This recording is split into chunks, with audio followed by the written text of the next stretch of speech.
sorry. My bad. Okay.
We're not adding. As we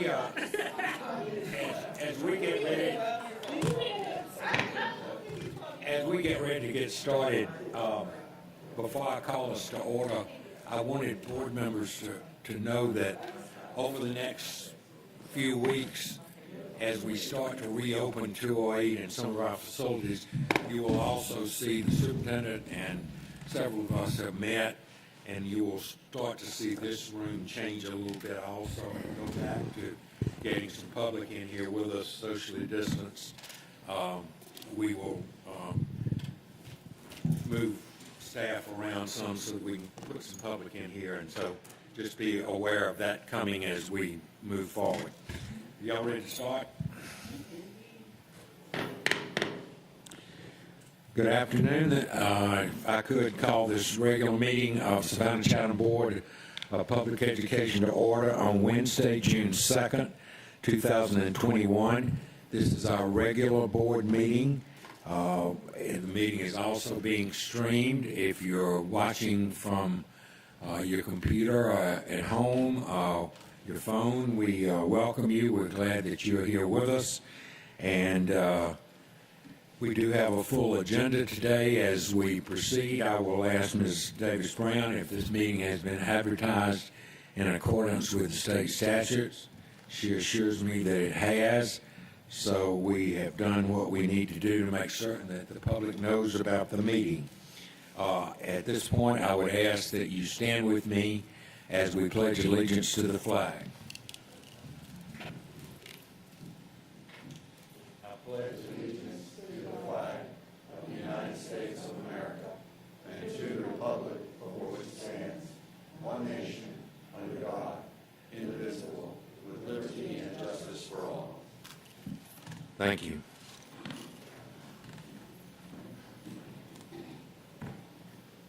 Superintendent and I have pledged to each other that come August at our board meeting we will have a student singing the national anthem in here, like I hope that we. And I need a motion from Mr. Catchmar, the Vice President of the Board, to approve the agenda. Thank you, Dr. Buck. I move to approve the agenda with the following adjustments: revisions to item 4.01 announcements, 6.01 request to appear before the board, 8.06 appointments, 8.07 reassignments and salary adjustments, 8.22 RFP 15-74, item 9.09 tentative adoption of the fiscal year 2022 budget, and 9.10 tentative recommended fiscal year millage. You've heard that recommendation for the approval of the agenda as amended. That motion was made. Is it a second? Second by Mr. Johnson. Any discussion from any of you? Hearing none, all in favor of accepting the agenda as amended, raise your hands, please. 1, 2, 3, 4, 5, 6, 7, 8, 9. Motion passes 9-0-0. So the amended agenda is approved. We have several announcements. Second, let me find mine.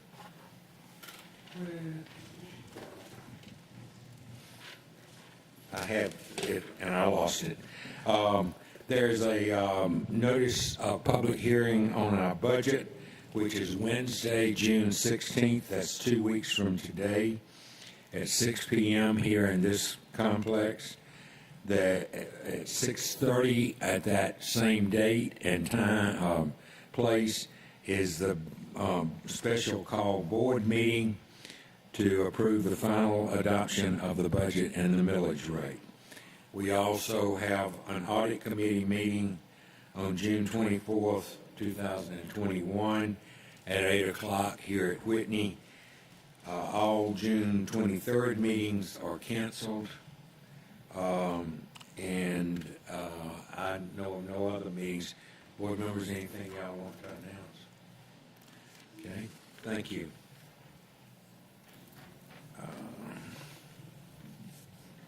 It is our custom to recognize those who have been employees of this Savannah-Chatham district who passed away since the last meeting. And this month, we only have one, Mr. Cornelius Brown, a bus monitor from the Transportation Department. Would you stand as we reflect on his service to the district?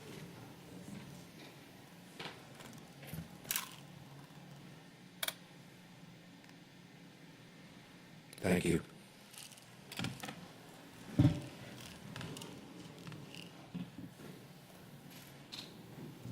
Moving on, it's my pleasure to introduce and present our superintendent, Dr. Ann Levette, who has served operational report and also good news items. Dr. Levette, welcome. Thank you, Dr. Buck, officers and members of the board. It's my pleasure to share the following items with you. School is out.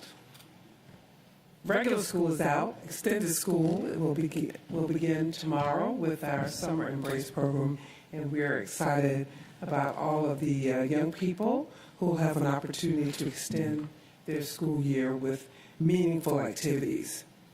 I'll begin by sharing with you again that Sherry Dennis, an ESOL teacher for Hess K-8 School, has been named a finalist for State Teacher of the Year. Mrs. Dennis is in her 11th year of teaching, and she's preparing, as we speak, her speech and getting her materials together for the next level of competition. I'm excited and very proud to have her representing Savannah-Chatham County Public Schools as she moves forward as a viable candidate for State Teacher of the Year. We're also excited to announce that our school nutrition program has been deemed a 2020 Vision District by the Georgia Department of Education School Nutrition Program, the Georgia Department of Agriculture, and Georgia Grown. A collaborative effort began in 2015 to increase the presence of more nutritious, locally grown foods in Georgia's school cafeterias. Savannah Early College High School junior Corey Strada Jr. has been named a Bank of America Student Leader for 2021. This prestigious program helps students to enter the workforce through skills building and leadership development. Corey is among 300 young people from across the country who were selected as student leaders for Bank of America. Largo Tibet has earned the Lighthouse Leader in Me designation. Students are engaged in 3 tenets. They are academics, leadership, and culture. The program impacts both staff and students, and I would also say families, as every day we see instances where our students are showing those leadership characteristics. They are taught to employ the 7 habits of happy kids based on the popular 7 habits of highly effective people by Stephen Covey. Savannah High School student, senior Taylor Goodley won a $10,000 scholarship for H&R Block's Children of Associates Premier Scholarship by demonstrating innovative ways of improving our local community. So $10,000 for that Savannah High School senior Taylor Godley. Our STEM students remain in the news. Our STEM Academy at Bartlett 8th grade student Edna Luna recently won 2nd place in the International Ocean Film Festival's middle school category with her film Black Ocean, and was awarded the Global Audience Prize. Also from STEM, 8th grade student Ella Schaefer received the Grand Award in Biochemistry in the junior division of the Georgia Science and Engineering Fair. Her project won 1st place for biochemistry at the Regional Science Fair earlier this year before advancing to this level. And yet again, 7 6th grade students from the STEM Academy at Bartlett have been named the winners of the recent Albany State University NASA Student Video Challenge. The School of Humanities at Juliet Gordon Low School was named a family-friendly partnership school for 2021, one of only 5 schools in the state to receive the honor in 2021 out of 2,300 schools in the state. The school is recognized by the Department of Education for its work to establish a family-friendly and welcoming atmosphere. Moving on, I'm not sure if anyone missed it, but the Savannah Sports Council honored 2 of our families at the 2021 Sports Award Luncheon.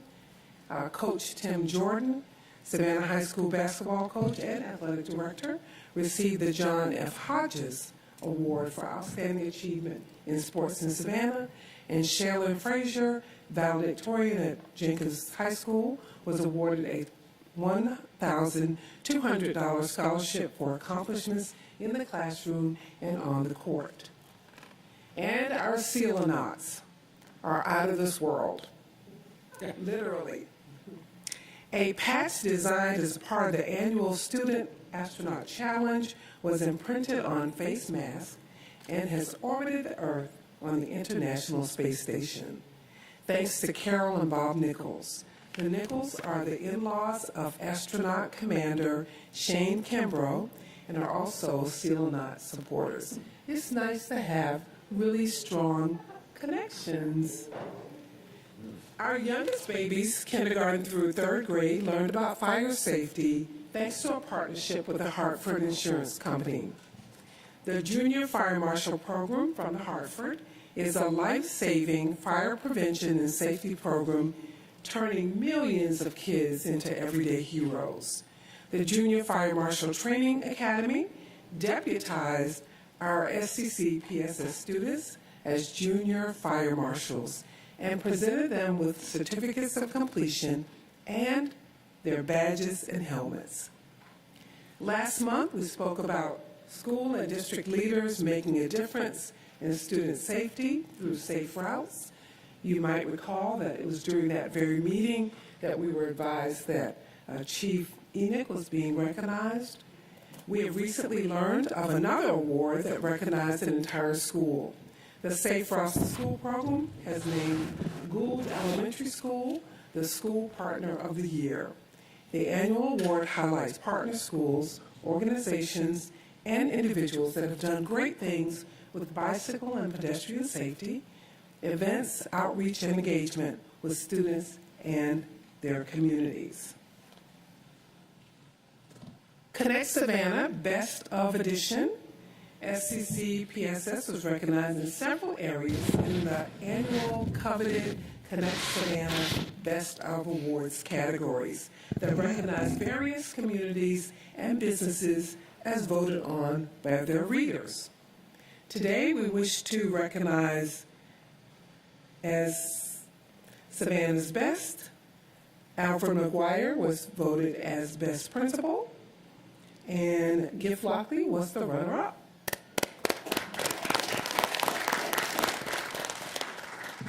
Savannah Arts Academy was voted the Best Public School, and the runner-up was Woodville Tompkins. And our very own Dr. Dion Hoskins Brown was voted Best School Board Member, and Mr. Michael Johnson was runner-up. So, Dr. Hoskins Brown, we have your award here. We also wish to offer special congratulations today to Dr. Valerie Cave, who was named unanimously, voted on unanimously by the Carleton County School Board as the next superintendent.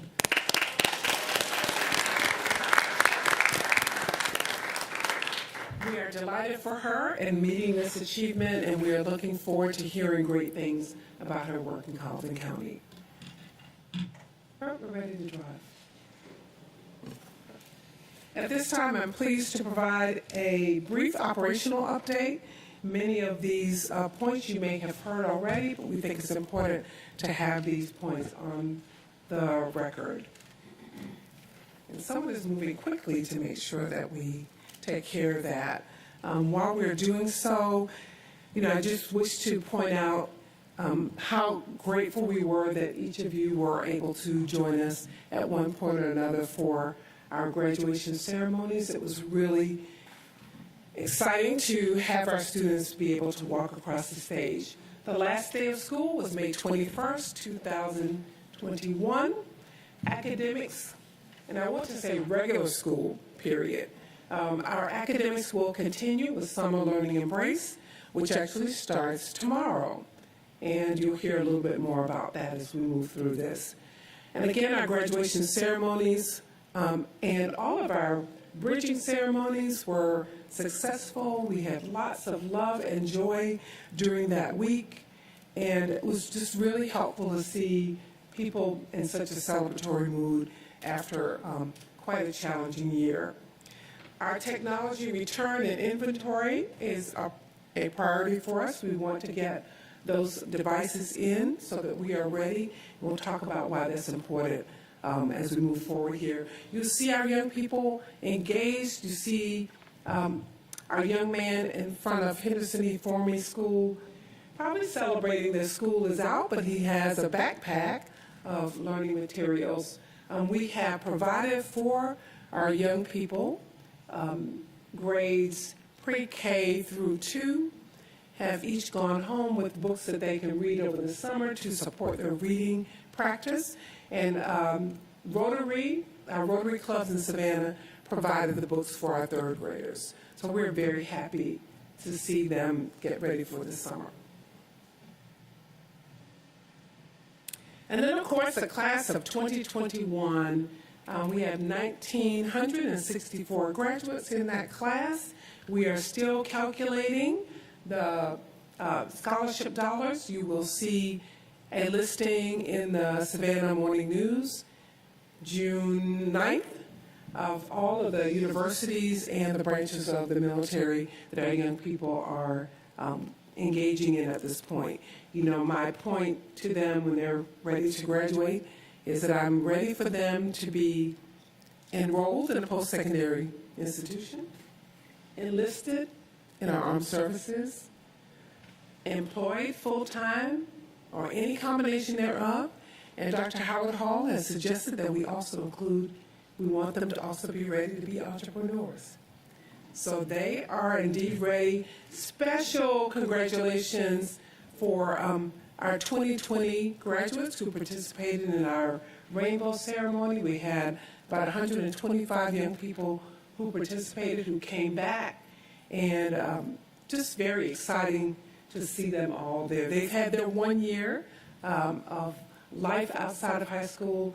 Dr. Buck gave them, I think, some really good advice, including advice from our 2021 graduates. So we're very excited to have them join us. I want to offer a special congratulations and thank you to our Savannah State University partners who helped us this year, and also to Mrs. Ball Oliver and her team for doing a great job.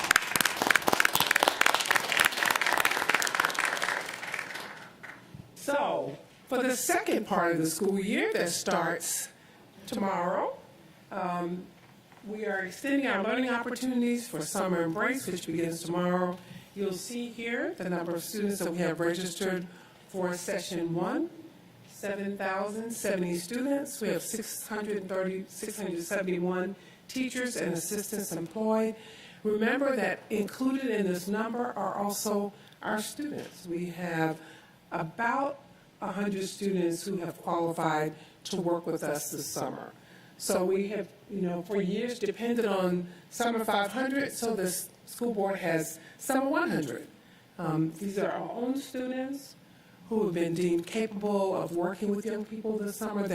Many of them are studying to become teachers, so what a better place for them to start than with us. 793 of those who have signed up will also be using before and after care. Summer Session 2, we have 820 students registered, 127 teachers and assistants employed. We also have students who are working in this group as well, and 125 of those are using before and after care. Please note that the total number of summer learning offerings in both sessions is well over 1,200 offerings. So thank you very much to the team that put it all together. We did have some young people show up for class today. They are eager and ready to begin, so we're ready to receive them. They've had a few days off now, so they're ready to get started with part 3, actually. I think everyone knows that we are planning for a 5-day in-person return, August 4th. This will be a transition year. We are transitioning back to some of our familiar operations. We expect that certain safety protocols will remain, and we will include those, of course, by following the information about CDC guidelines and recommendations, and they will be included in the back-to-school announcements. Student, and I should say staff, social and emotional well-being will remain a priority, and virtual learning options will be available through our e-learning academy. For those students who are hoping to engage virtually, we are asking those parents who prefer online learning for their children, if they have not already, to register through June the 18th for service through the e-learning academy. We've had a few inquiries about that, and we are trying to customize as much as possible, but the primary place for students who are looking for exclusively online will be through the e-learning academy. We are planning for a 5-day return, and you are aware of the governor's orders last week. When the school year 2021 begins, we fully expect the wearing of masks to be optional for staff and students.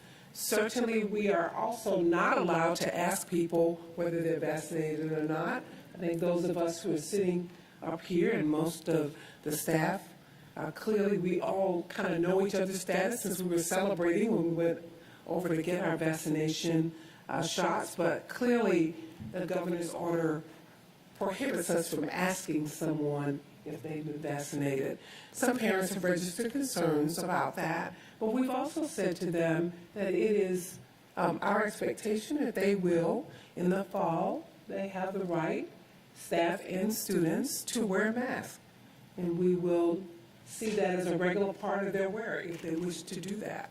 And many parents and staff have expressed the concern, and we expect that people will be wearing masks. I'm vaccinated, very proud of it. My last shot was on February the 6th. I think most of us know that date. If not, we have our card. But there are lots of people who have not made that personal choice. So we will be making sure that this information is widely available. So here are things that are a priority for us getting ready. We do have an intentional effort plan to reach our families and ensure that they are enrolled and ready. We'll be doing lots of reach out. Student registration begins June 14th for new families. But to tell the truth, we've been registering new families all along. And in-person assistance is available at the Student and Family Service Center, which is at 400 East Broad Street, and the number is 395-5584. Administrative placements will be done on a limited basis. Our intention is to make sure that our students' populations are settled. This is a time we want to make sure that we have a good handle on where students are at the beginning of the year, and we will review any questions or any cases on an as-needed basis. Technology, you heard me point out that we'll be collecting, maintaining, purchasing as necessary any technology that we need, and we'll be distributing those, and we'll have a publicized schedule for doing so. Transportation. All throughout this past year, we have been talking about transportation. Transportation continues to be an area of concern. We can expect some challenges. Social distancing aspects have not been clarified for us. You will recall that the CDC said very clearly they would be making some suggestions regarding public transportation.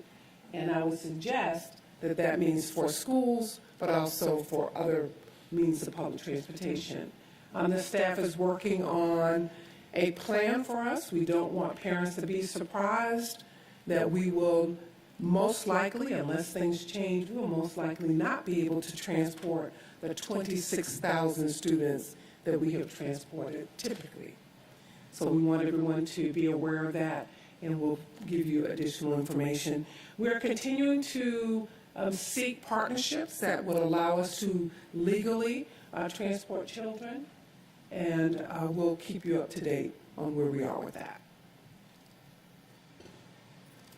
And of course, we keep saying it because we want to make sure no one's confused. 5 days a week, opening day is August 4th. Unless there's some weather event or something, we expect the students will be there.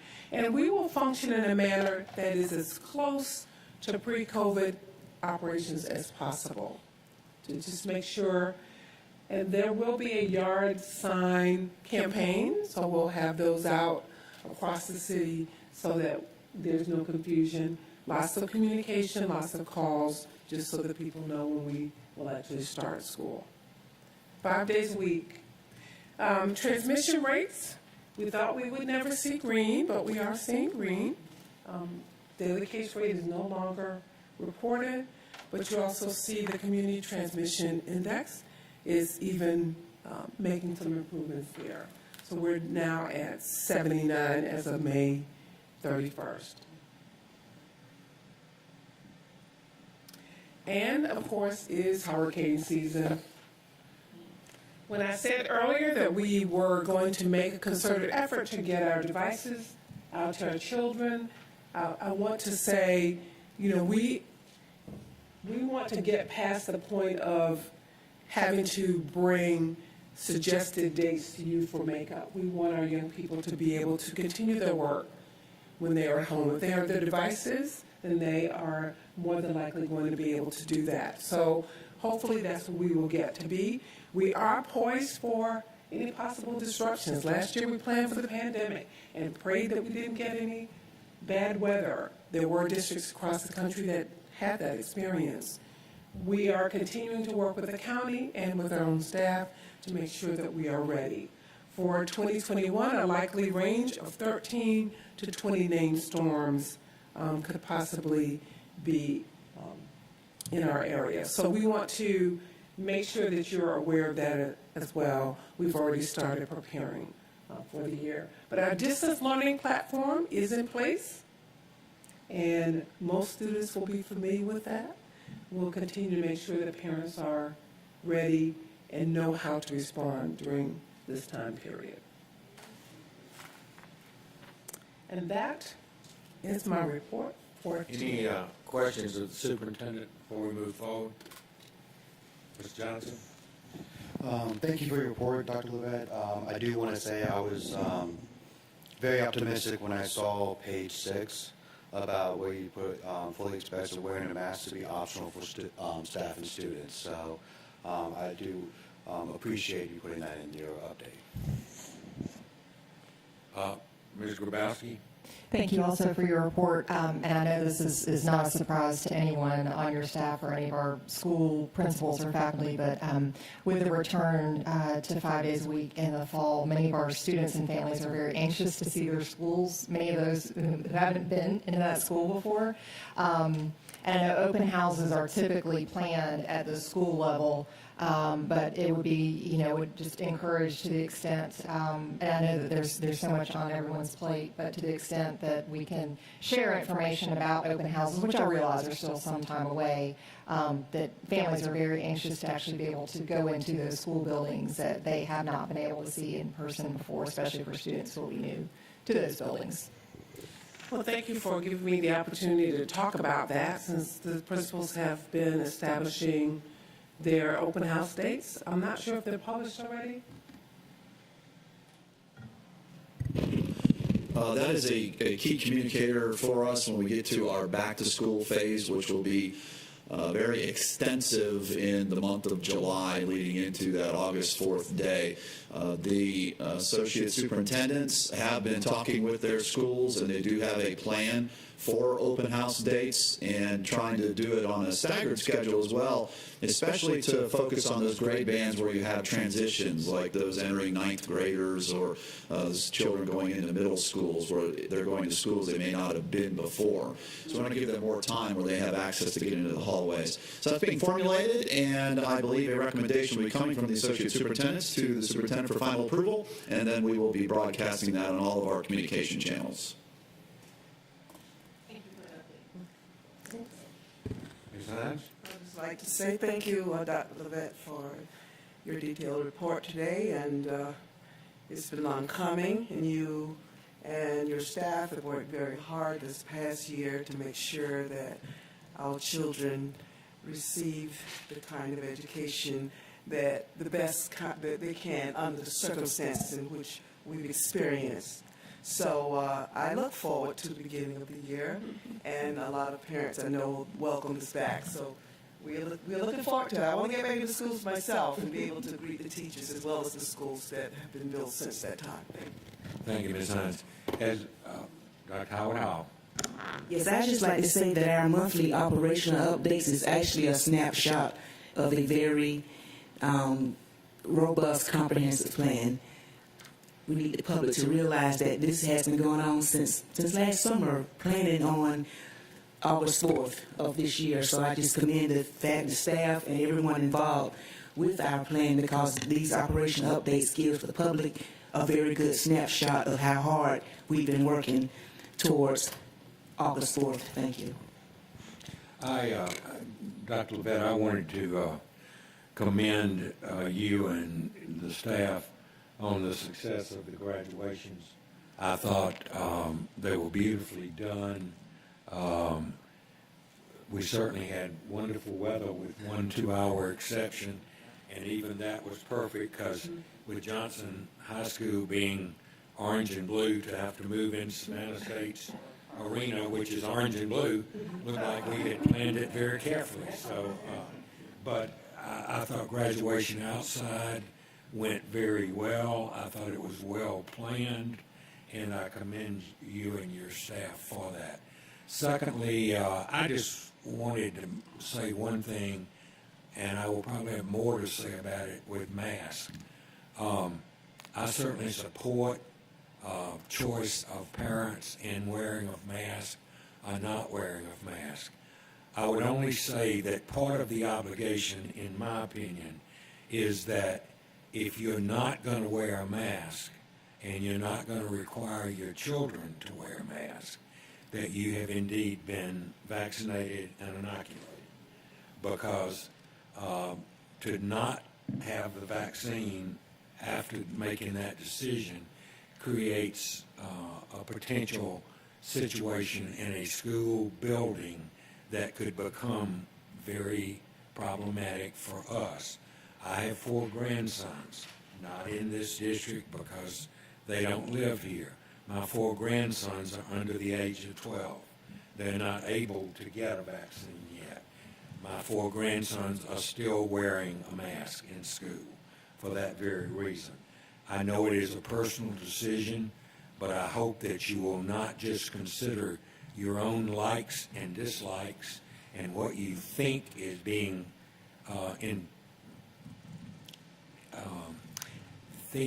imposed on you, and try to keep everyone safe together. Thirdly, I wanted to reemphasize what the superintendent said about transportation. Those of you who have followed this district for quite a while will remember prior to the pandemic that we put forth a hub system after spending almost 2 years of studying the hub system. We got tremendous pushback from parents who did not find the hub system to be convenient for their children or for their family. Because of social distancing and because of the cost of gasoline and because of moving people around like we've done in the past, we must make some changes for the future. And the superintendent said it, but August the 4th is not very far away. And we bus, I believe, before the pandemic, 32,000 miles a day or some such thing like that. I'm sorry? 26,000. I didn't mean to be making it bigger than it was. But please, please understand as we put forth new requirements and ideas to understand that many of you were very concerned about your child not being in school. Now your child is going to have the opportunity to be in face-to-face school, but some of you may have to help with getting your child to school. So, thank you. Moving forward, any other comments of the superintendent? Just thank you very much for your support and understanding. It's been a very challenging year, but I think I choose to focus on our ability to adapt, to be flexible, to persist, and to demonstrate resilience. Our children have learned a lot. In fact, as a part of the beginning of school, our student senate members will be issuing comments and advice to our staff and to our families. And they've done so very, very eloquently. And I believe you will find it useful to hear directly from them. Thank you. Thank you for your support. We have, moving on to appearances, we have 2 speakers. Today, one is a parent who wants to talk about masks and CRT, and that's Ms. Megan Holbrook. If we could.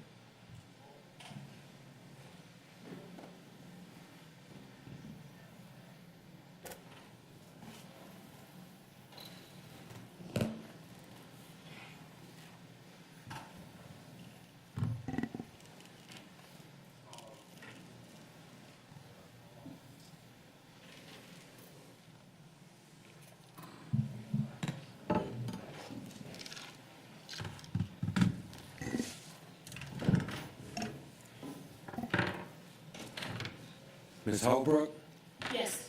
welcome. Hello. You Good have 5 afternoon. minutes. Good afternoon, everyone. My name is Megan Holbrook. I'm a single mom, a resident of Savannah for the past 7 years. As far as work, I'm a degreed electrical engineer, and I've worked as a systems engineer in the aerospace and defense field for close to 20 years. I myself am a product of public schools. I've attended public elementary schools, community colleges, as well as universities.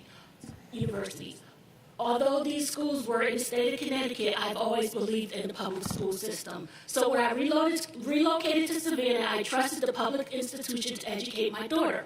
With this pandemic under control and the plans to return to school face-to-face 5 days a week in the fall, I would like for my daughter to return to public schools. I've learned that Chatham County Public Schools wants to incorporate critical race theory, or CRT, into the curriculum, and I am just saying no.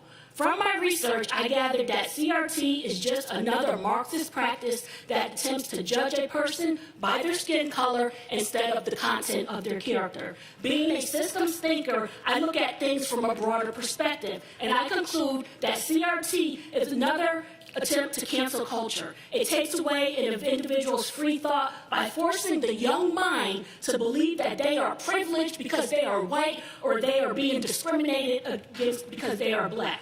This is not always true.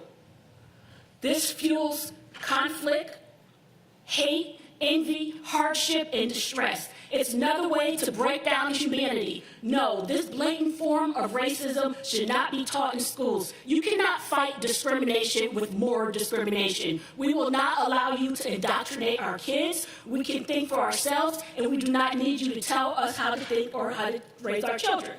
With the majority of the schools here in this district across having grades of C or lower, the focus needs to be on teaching these kids to be proficient in reading and math. How about an effort to focus on helping our kids read at grade level or higher? Why don't we devote some energy to expanding vocational and technical training so that these kids who are not college material can be set up for success and a lucrative career in the future? Bring back home economics shop for our boys and girls. Focus on cultural studies, a second language, as well as music and band. I will now be speaking about masks.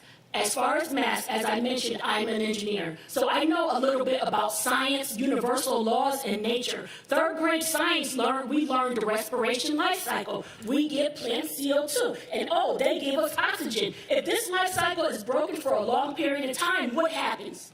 Both humans and animals and plants perish. This is a universal principle. There is no way around this. Why are we doing this to ourselves? Because the media told us so, or because a politician told us so? Wake up. Television is exactly how it's spelled. Tell lies to your vision. Now, all of you up here on this panel are highly educated with fancy degrees from prestigious Ivy League colleges. What happened to the critical and logical thinking? You had to think something wasn't right when after Dr. Fauci, the overlord flip-flopped with the science. Now, I know a lot of people may have lost people in the pandemic. However, the fact of the matter has not changed. This virus has a 99.7 survival rate. Governor Kemp recently signed an executive order last week prohibiting the kids to wear mask mandates in school. Vaccines are available, and those vaccines are available for those who want them, and mitigation practices are now in place. Those should continue to wear a mask if they please, but they should not be forced to wear a mask. Kids are not super spreaders of the virus as originally thought. In fact, they have a higher survival rate because their bodies have not been around to be polluted with everything that's going on in the environment, and they're not suffering from these viruses as much as other people and other people with comorbidities. So we should not be holding this against our children. These masks have set our kids back. They give problems. They've created psychological issues. They're having a hard time learning facial cues. The CDC and the president also announced that anyone vaccinated can remove their mask. Honestly, anyone who wants to be maskless in the classroom should be free to be maskless, vaccinated or not. Parents absolutely can decide what's best for their child, knowing the risks. The risk of in-school transmission is low. Employees and students should be free to make decisions on their own without fear of retaliation. Masks are no longer needed. No mask mandate in school, as also as an effort to keep everybody healthy. Never pick up a mask again. Put down the junk. Eat more vegetables. Turn off the TV. Do research and question everything. Thank you. Thank you very much, Ms. Holbrook. We appreciate your interest.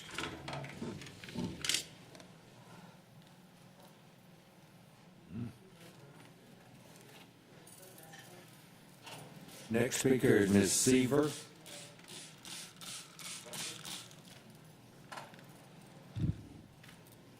Welcome, Ms. Seaver.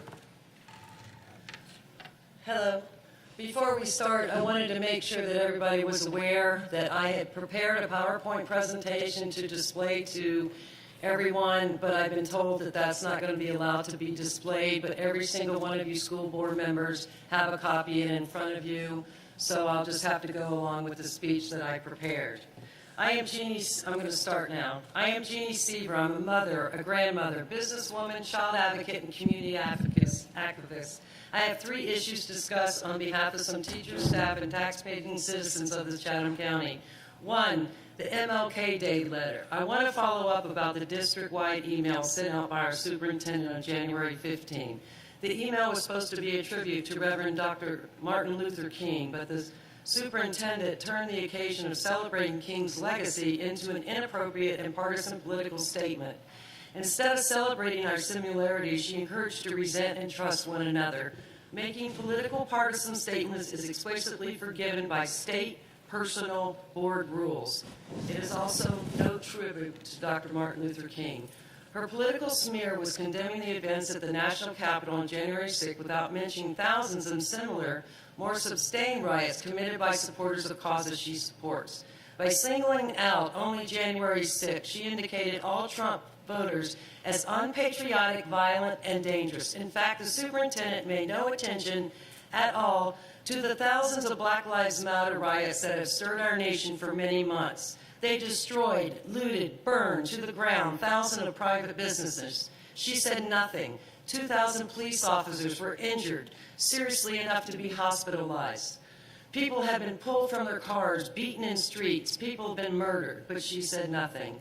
Hearing from many teachers and citizens, I wrote an email to State Superintendent Woods asking for her resignation and received responses of that email from school board members that they were very disheartened. One in particular, Facebook page, quote, "Inside my worldview, my personal politics were not mine to espouse, but I was to believe my lion eyes. Believe me, I am not a liar."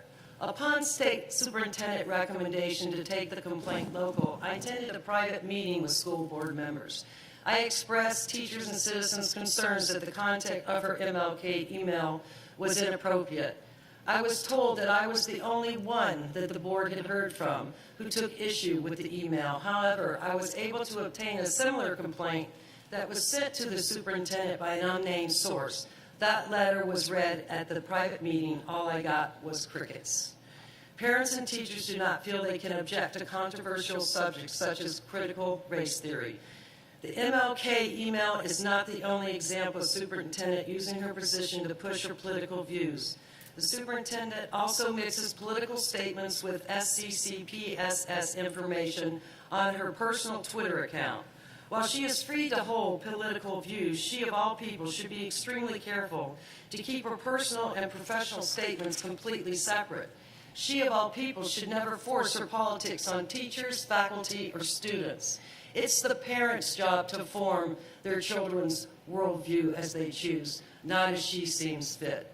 Many teachers are devastated by their inability to voice their concerns about mixing radical politics with education time. I attended a meeting last week with Superintendent Woods and local teachers. It was heartbreaking to hear accounts of the distress their teachers feel on the job. Many became emotional as they relayed their experiences. All they want to do is teach, prepare children to be productive members of society, to be proficient in math and reading, take pride in hard work, and show respect for others. How do you think they'll feel? How do you think these already apprehensive teachers are going to feel when you force them to teach critical race theory? CRT has no place in the classroom. The schooling of CRT explicitly divides all people by race into 1 and 2 classes, the oppressor or the oppressed. We will not tolerate indoctrination and racism in our schools. Parents of all races and backgrounds in our district do not want CRT. Issue 3, mask. What parents want is for masks to be optional in the upcoming year. You as a school board should have no problem approving this as policy, since many of you are seen maskless at school functions on social media. In conclusion, I have with me 213 signatures on this petition asking for the superintendent's resignation. Parents, teachers, and taxpayers who have signed believe the superintendent's MLK email reflected poor judgment for someone in her position, as statements in the email were spiteful and divisive. There are signatures of constituents from every one of your districts. As many of you are aware, I am running for Lieutenant Governor in the great state of Georgia, and my key focus is on education. I will advocate to teach. I will advocate for legislation that CRT is never taught in our Georgia schools. Let's do what we can, not allowing outstanding educators like Giff Lockley to get away. Our teachers, our children deserve the best. Together, united, we can and need to do better in Savannah-Chatham County Public School System. Thank you for your time. And I also have a copy of the speech and also a copy of the presentation that I attached and the official signed petitions of all 213 residents. Thank you, ma'am. If you'll give them to the officer behind you, he will bring them up to us. We appreciate Any your, questions, comments? we appreciate your interest, ma'am. That's it? No questions, no comments? Okay. Thank you.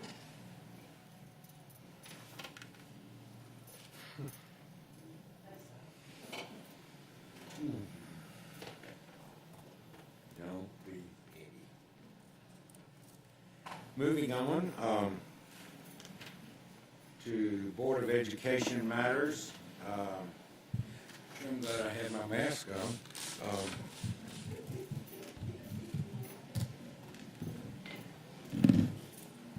First one, Mr. Hediger, you want to take us through these quickly? Yes, sir. Thank you, Mr. Board President. Policy JDC school admissions. Primarily, you'll see in this policy change cleanup language. This is not necessarily a 4-year review, but we did note that there are a number of outdated titles and language references here, so you have that before you as a first read. Any comments, discussion, anything? Dr. Hoskins Brown. I just have an edit. I'll pass it to Ms. Davis Brown. Thank you. Any other edits or concerns or questions? Well, I have a question here, but it may have been answered already. And at the end of this article, why can't parents be notified? And I think we kind of done this today. Why can't parents be notified here that providing transportation may be revisited for parents that are able to transport their children to and from school? So.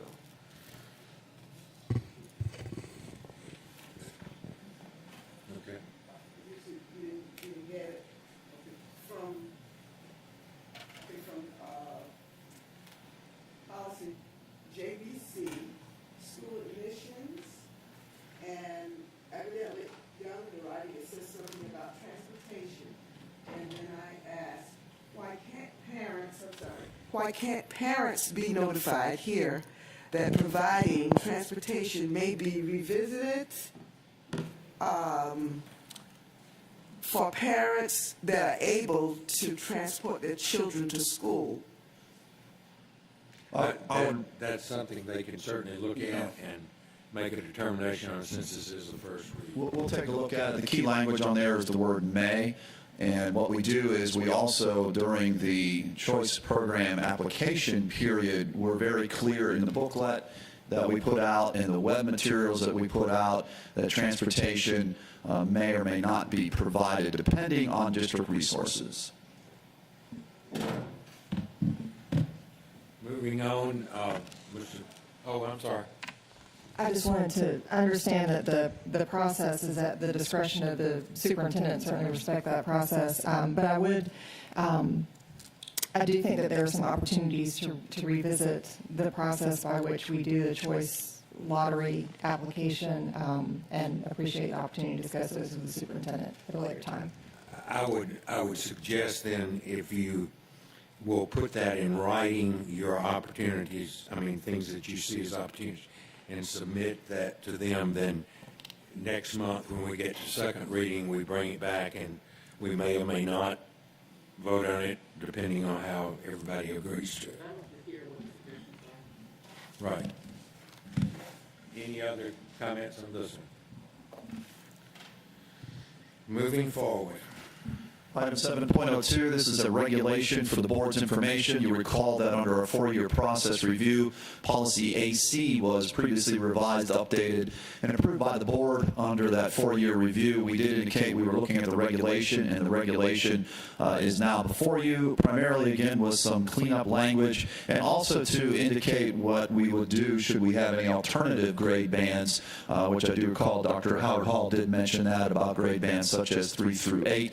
We'll also notice we did specifically leave that language alone, that it is to the superintendent's discretion to reserve the right to recommend changes to grade configurations as well to the board.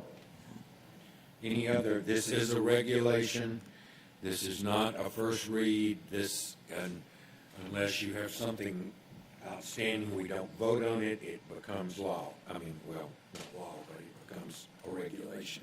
Excuse me. We don't have nearly as much authority as I thought we did. Any other thoughts or comments about this one, since it is a regulation? Ms. Hattiger, moving forward. Thank you, sir. Moving on to item 7.03. This is a policy, and we are recommending, administration is recommending the deletion of this policy due to its outdated nature in the language and its redundancy.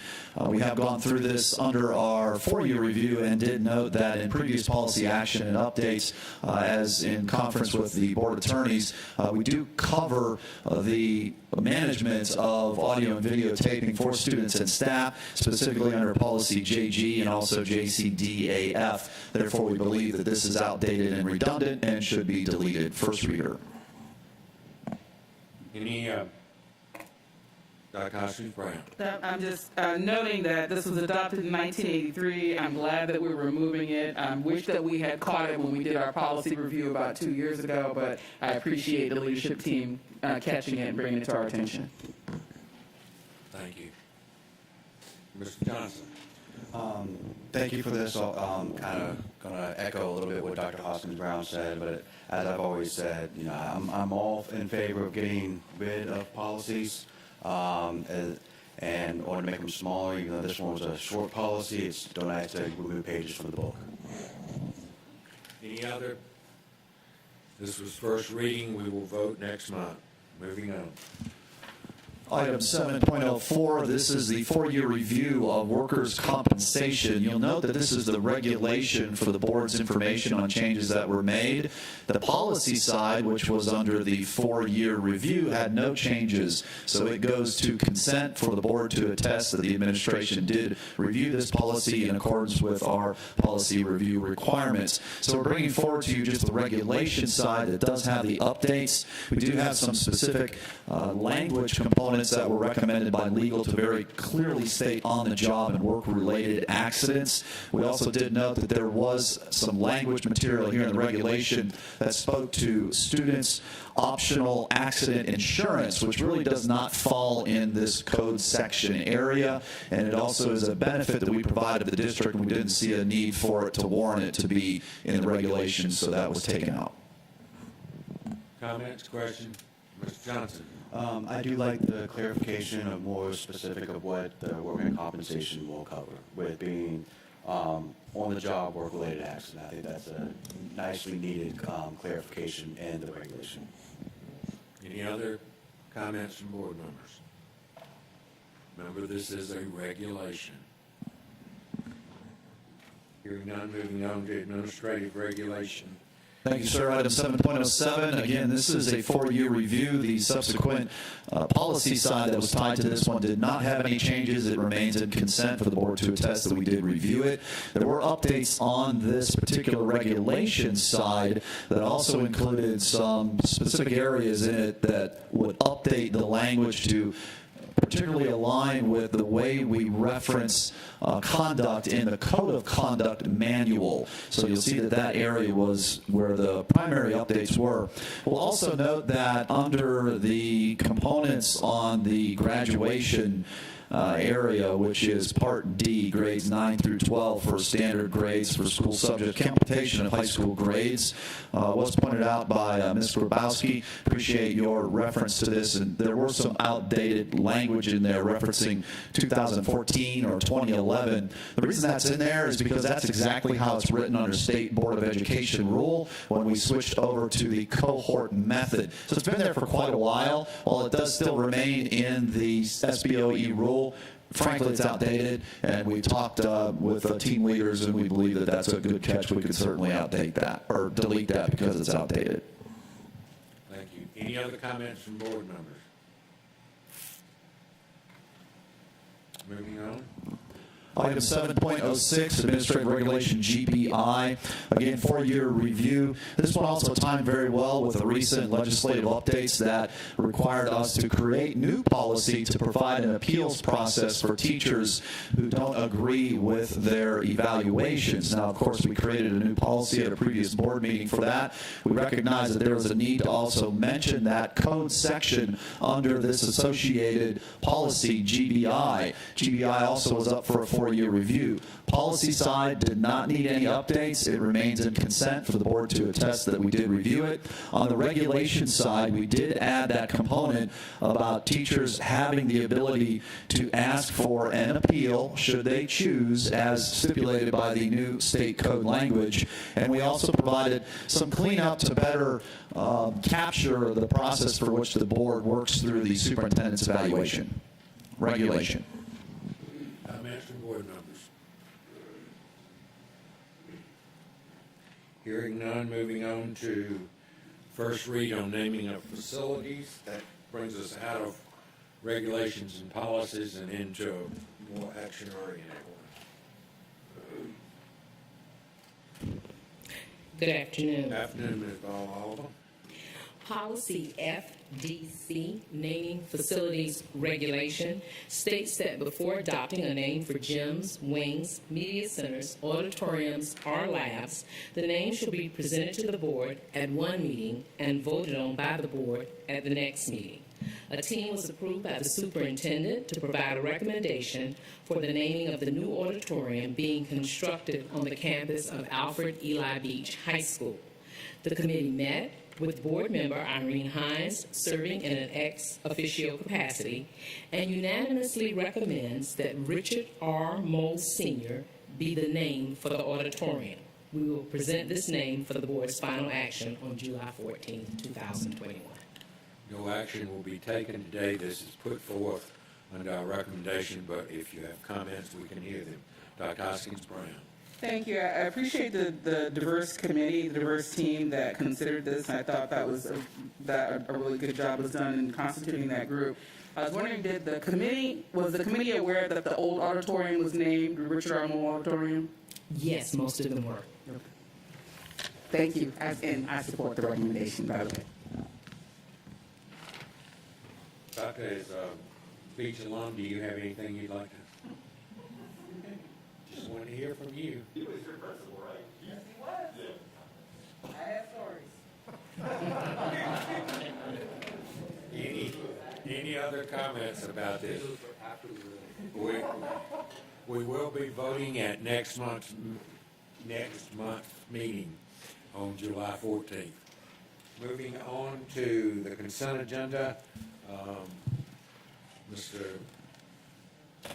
Cashmore, do you have a recommendation to approve the consent agenda? I do, but I'll be abstaining. So maybe someone else should move to approve the consent agenda. Okay. Dr. Howard Hall, would you like to move the consent agenda to be approved? Yes, I make a motion that we move the consent agenda. There's a second. Ms. Hines seconds. Any discussion on approving the consent agenda? All in favor of approving the consent agenda? Raise your hands. 1, 2, 3, 4, 5, 6, 7, 8. All opposed? Any abstentions? Motion passes 8-0-1. As we move on to goal 5, I'm going to take the prerogative of the chair and move us down to 9.09 and 10 first, because those have to do with budget approval. And then after that, I'm going to ask that we consider most of those others as one motion, so. I was going to ask you if you would entertain that as a joint motion, okay? And we'll talk about it. Right now, we don't need any kind of action except Mr. Jackson's at his place. So 9.09, tentative adoption of fiscal year 2022 budget for all funds. In accordance with law and policy, staff presents the fiscal year 2022 budget for all funds for for tentative adoption. The budget consists of 5 components: the general fund budget, general obligation debt budget, special revenue funds budget, capital projects fund budget, and other funds budget. The tentative budget under consideration reflects a millage decrease of 0.75 mils for a total combined millage of 18.131 mils, 18.131 mils for maintenance and operations, and 0 mils for general obligation bond debt. The fiscal year 2022 general fund budget expenditures and other uses total $706,478. This budget will receive $304,445,242 in revenues from local taxes, $149,985,964 in state revenues, and $11,708,126 in other local revenues, $3,624,161 in federal revenues, and a use of fund balance of $9,171,936. The estimated ad valorem tax millage rate for calendar year 2021 is 18.131. The ad valorem tax revenues were calculated using an estimated net maintenance and operation digest of $15,670,236,332 for calendar year 2021.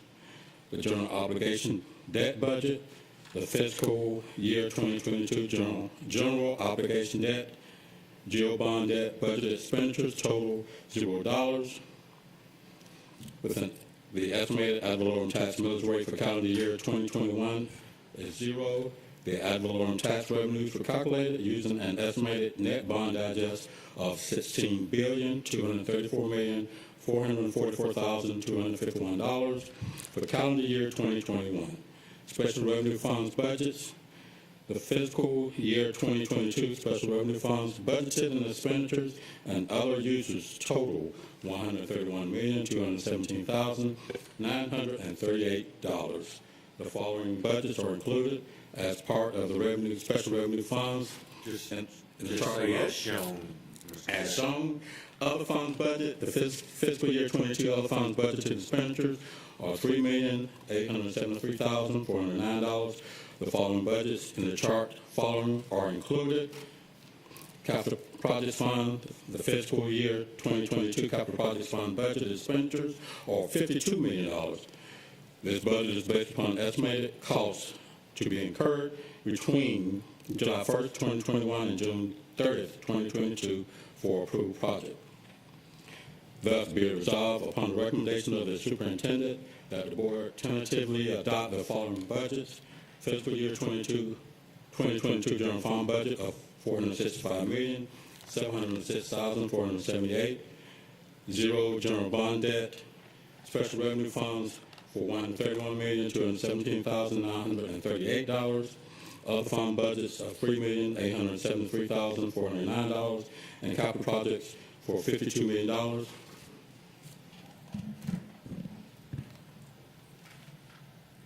That's it. You've heard the recommendation. Is there a motion to that effect? Moved by Dr. Hoskins Brown, second by Mr. Johnson. Dr. Hoskins Brown, anything? Just want to thank the leadership for their hard work. This is the first time that we're able to see this kind of work done under the conditions that we've had. and also with a reversal of the millage rate. That is something that has been requested by the community. And if you had witnessed our process and many of the different iterations in the past with budget committees and multiple meetings and workshops around budget, you wouldn't imagine that this level of work and consensus around it could be generated without that, but you accomplished that, and thank you. Thank you. Ms. Johnson, anything? I also want to echo, I appreciate all the hard work, and I'm actually looking forward to going through this big binder, page by page, because you know I will, Mr. Jackson. And I'll let you know any questions that I will have and that I might have. But I also appreciate being able to put this budget together and be able to do the COLA increase for staff, as well as being looking at what's tentatively right now lowering the millage rate by 0.75.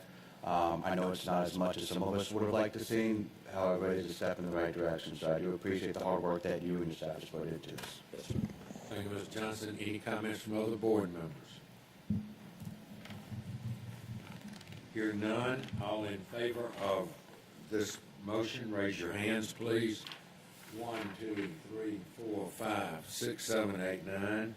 Motion passes 9-0-0. Moving on to 9.10, recommended tax millage. Under Georgia law, the Board of Public Education for the City of Savannah and the Chatham County of Chatham is a recommending authority that exercises the power to cause the levying authority, the Chatham County Commission, to levy property taxes to carry out the purposes of the Board of Education. In accordance with the law and policy, it is necessary for the board to tentatively adopt the recommended calendar year 2021 millage rates for both maintenance and operations and general obligation bond indebtedness and their corresponding levies on taxable property. The calendar year 2021 millage rates used in the projection of revenues for the fiscal year 2022 are budgeted at 18.131 mills for maintenance, a 0.75 decrease in mills and operations, and 0 mills for general obligation debt, for a combined millage rate of 18.131 mills. The proposed millage rate for maintenance and operations is in compliance with the rollback rate calculated by the tax assessor as required by OCGA 48-5-32.1, and such will not be required to be advertised as a tax increase above the rollback millage rate. Tentative adoption of these millage rates is required at this time to meet statutory timelines for millage adoption. Accordingly, staff proposes these millage rates be tentatively adopted. Thus, be it resolved, upon the recommendation of the superintendent, that the Board of Public Education for the City of Savannah and the County of Chatham, as provided by law, does hereby tentatively recommend to the Chatham County Commissioners and ex officio judges thereof that there be levied upon the dollar of all taxable property in Chatham County, Georgia, a general fund tax of 18.131 mills, a general obligation bond debt tax of 0 mills, and an aggregate millage rate of 18.131 mills in the year of 2021 for the support and maintenance of public education, and that staff be directed to advertise such tentative recommended millage rates as required by law. Heard the recommendation. Mr. Johnson makes the motion. Is there a second? Second by Dr. Brinkman. Mr. Johnson, anything? I am in support of this. As I said before, it's not quite as much as I would have liked to see it. However, I do know that we can't be overly aggressive with the military, not knowing what will be going on in the future. However, I do appreciate all the hard work that was put in to be able to get the maximum amount of a decrease for to help with the property owners in the county. So I do appreciate it. Dr. Brinkman, anything? Thank you for the hard work. That's all needs to be said. Thank you, sir. Ms. Hall? I'm hoping that the public will realize this wonderful benefit to them, and that they will remember that a big reason we're able to do this is because of the long support we've had from them in our East Lost projects. I just would like to reemphasize what Ms. Hall says, because I dare say there are very few school districts in the country that have a bond debt tax of 0 mills, and that's because of all the pennies that come into us through East Bluff. So I agree 100%. Any other comments? All in favor of the motion, raise your hands, please. 1, 2, 3, 4, 5, 6, 7, 8, 9. Congratulations, the board passes this motion 9-0-0. I would like to move back up now to items 9 through 9.01 through 9.09. Board members, several of you have requested that we take some of these, or take these in a group. This is what I would like to ask you to do. I have no objection. We will have probably a lot more of these in July, because it's the time of the year when we are doing annual renewals on a lot of things. I'm not trying to rush you at all, but I will run through this list. If you have a question about it, raise your hand, and then we will discuss that one as a separate vote, okay? 9.01, the quarterly East Bluff report. Sir, this is an update and for information. It's not a vote item.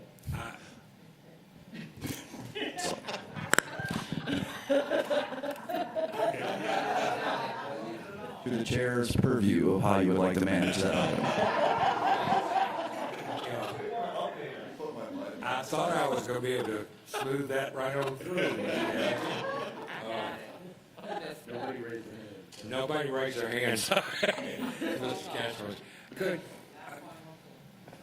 I would like to wait and do it in July if we could. And I would say to the public, it becomes increasingly important as we have another East Bluff on the ballot in November, that public go online and look at our East Bluff report, because it is so vitally important for you to know what we're doing and what we're spending this money on. Again, I take great pride as part of this board and this staff group of what these pennies have accomplished and what we're able to do for many vendors in this community. But please, I would like to move on if that's, unless Ms. Hattiger just... That's okay, Kurt. I'm leaving my mask on. Dr. Buck, should we hold on to our materials until July? Actually, what we'll do is we'll go through all the rest of these, and then we'll come back to that in a minute, so, because y'all make me feel terrible. 9.02 budget transfer, any comment, any questions about that? 9.03 new playground equipment. Yes, ma'am. She needs to pull that, okay? Sorry. 9.04. 9.05. 9.06. 9.07. 9.08. Okay, could I have a motion to approve 9.02 through 9.09 with the exception of 9.03? Mr. Catchmore makes that motion. Mr. Johnson seconds. Anything, Mr. Catchmore? All in favor of that motion that includes several different actions, raise your hands, please. 1, 2, 3, 4, 5, 6, 7, 8, 9. Motion passes 9-0-0. Now let's go back to 9.03.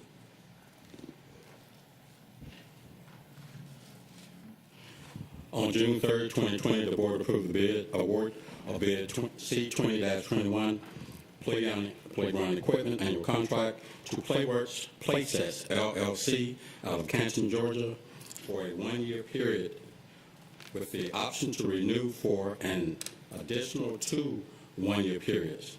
At this time, the staff would like to exercise the first renewal option for a one-year period with all terms and conditions remaining the same. Thus, be it resolved upon the recommendation of the superintendent that the board approve the first annual renewal of bid C-20-21 playground equipment annual contract with an estimated cost of $800,000.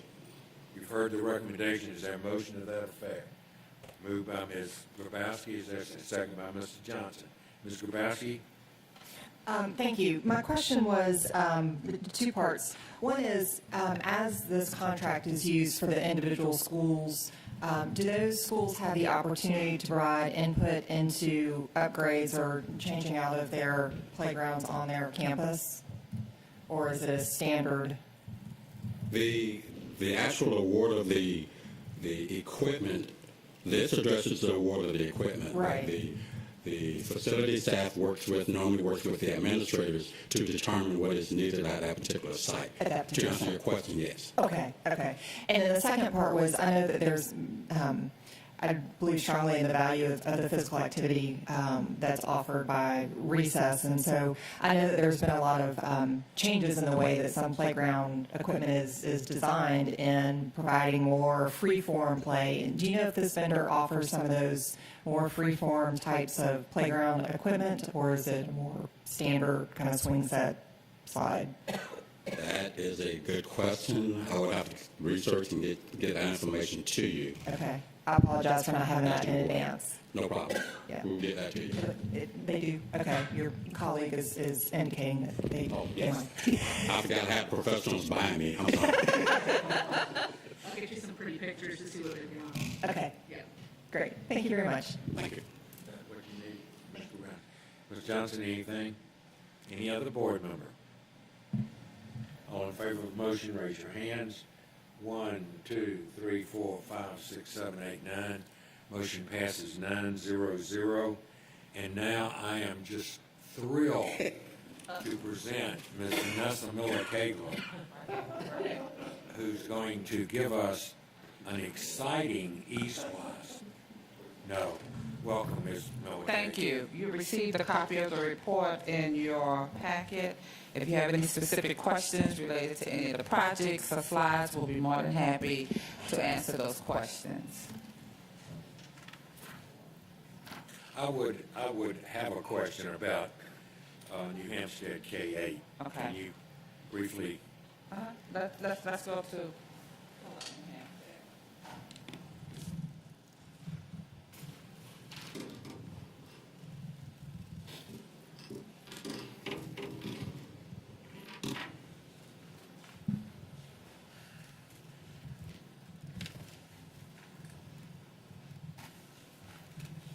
Okay. And we'll entertain any questions that you may have of that project. We came forward, and as you're aware, that we have made some modifications in collaboration with the contractor relative to that schedule, that move-in date, communicated with the community and with the staff relative to that project. Had an opportunity to actually meet with the staff from the contractor staff relative to where we are, how we're going to make a valid attempt to catch up on any particular parts of the project. Had an opportunity to meet with the design professional as well as our CMAs on the project. We never like to have to delay a project. Some of it was related directly to rain days, weather days. We brought that schedule before you. We're making sure that we continue to work again collaboratively with the contractor, making sure that our efforts are made to ensure not only we maintain the existing schedule, but we ensure quality on the project as well. And we'll answer any additional questions. Other questions from board members? Ms. Hall? I just want to comment that I love looking at all these different colors of these walls and hallways. It already looks very inviting. It's going to be a beautiful facility. We want to, again, while the schedule is important to us, the completion date, but quality is going to be number one that we're looking for. We want to be able to access the building. We don't want to see an extensive punch list at the end of the project. We talked about the change orders and informal sessions, so quality is at the forefront of this project. I hope we'll be soon playing catch up with ribbon cuttings and all that for. Absolutely. We're looking forward to getting back to that because that's so important to the community and what we do when we come to fruition on a project. Ms. Grabowski? I do have one quick question on the Savannah Arts Academy renovations on page 29. It looks like it's a little bit behind schedule, not terribly. Do you still anticipate that that will be able to move through construction in the schedule that's indicated? Probably not, and I'm going to tell you why. Okay. And solely because of the increase we're experiencing with the cost of construction. Right. Okay. And in all honesty, we're having those discussions internally because we're seeing a significant increase in the cost. So you may see us come back and revise some schedules to slow just some of them down in an attempt to see if we can see some better results in cost. So we're doing some analysis now, and in total disclosure, this is one of the projects that we have had a discussion about. Well, I think that makes complete sense and is very understandable. Thank you for that explanation. Other, Ms. Hall? Just, Ms. Kager, it looks like the Savannah High Stadium is moving right along. That is progressing because we were out in front of what we're experiencing relative to the cost of construction. Okay. But those ones that are in schedule and consideration, we're doing, again, some analysis on a project-by-project basis.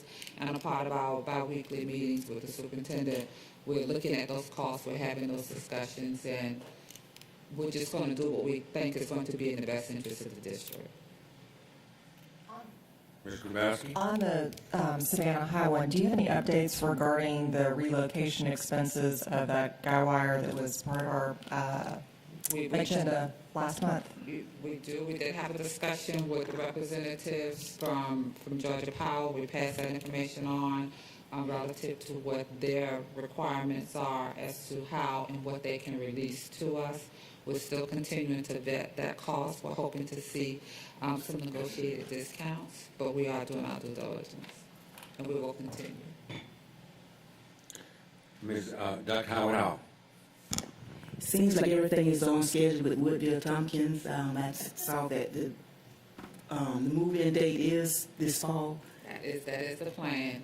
Again, those projects that you've been out in front of before we start experiencing the cost increase in construction, we don't see a major delay, any delays. Have you seen any delays with Woodville? I was over there week before last. And it's also exciting. Every time I drive 21, that's every day, sometimes twice a day, I look over to see what's going on. This morning I saw 2 cement trucks. That was exciting because I've been seeing nothing but piles of dirt and the bulldozers, so we're moving right along. Yeah, and we're looking forward to FF&E on some of these projects and actually being able to move in. And yes, ribbon cutting is important. Some of the demolition is moving forward at Jenkins. It is a phased approach, and that's what we want the community to understand.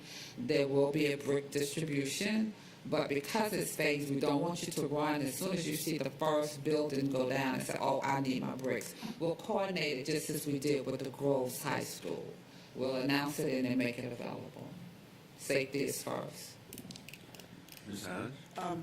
Well, thank you so very much, and I really like what I see going on over at Beach High School. That auditorium is wonderful. It's beautiful. You need to wait until you get inside of the building. It is really state of the art. We look forward to getting there as soon as possible. So thank you very much for all this. And I didn't mean to take over from Mrs. Epstein, but I wanted to move us forward. Dr. Buck had given me that eye. Thank you, ma'am. Any? She might do that. Yeah, it's all right. Any other comments from board members? Anything specifically you want to ask about? Thank you very much. Thank you for your support.